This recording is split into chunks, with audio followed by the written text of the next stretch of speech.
müzakirə etmək üçün toplaşmışıq. Erkən nikah.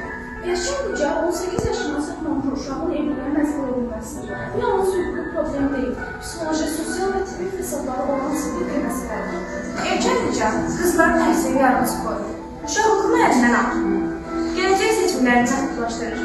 Bu kitab oxunmalıydı, amma yarımçıq qaldı. Bu oyunda oynanmalıydı, amma tələsdirildi.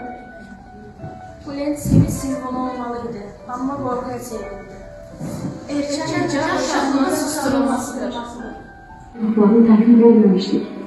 Müəllimlər də tanınma kitablardan yaxına çatmışdı. Kitabların kəndi tanınmasıdır. O gəlmiş ona gəlməmənin var. Qız uşağı böyüməmiş, ərə getməlidir. Axı o həm uşaqdır. Artıq qərar verilib. Mən sizdən çox şey istəmirdim. Sadəcə uşaq olmaq istəyirdim.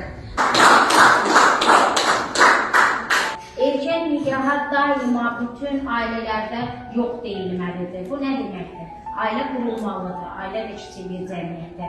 Yəni bu normal bir şeydir, amma bəlli bir yaş dövrü var. Erkən nikah son dövrlərdə demək olar ki, qarşısı alınır.